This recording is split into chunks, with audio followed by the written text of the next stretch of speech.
Nestled in Madrid's urban streets lies the Reina Sofia Museum.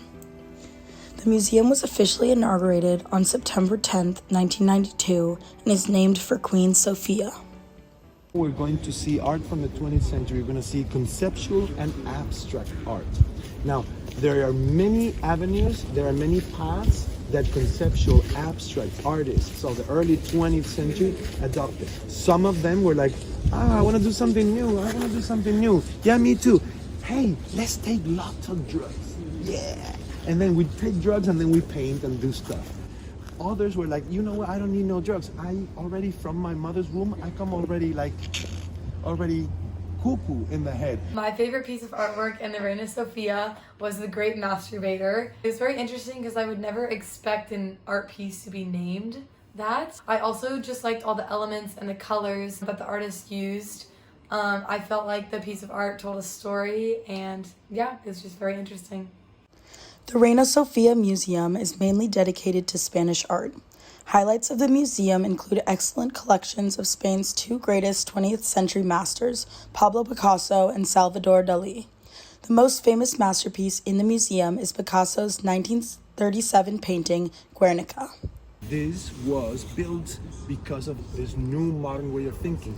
But why am I telling you the history of the building? Well, because at the end, it turns out that the history of the building and the history of the main attraction, which is the Guernica by Pablo Picasso, they are very, very close, very linked.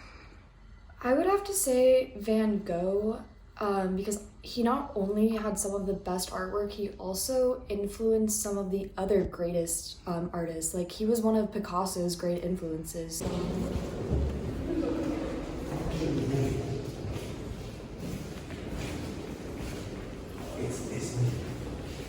You have to watch the entirety of it. The inventors of the film were the brothers Lumiere. They were French and they had a workshop right here on this side of the street. And they were doing their thing, inventing a camera.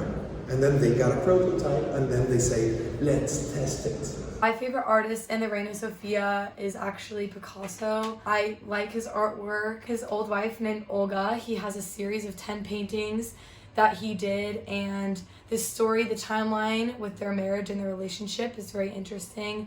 It starts off of a very beautiful portrait of Olga, and he does 9 more paintings, and at the very end, the 10th painting of Olga is her, just this ugly, weird looking creature, and that interprets as the relationship being completely awful by the end.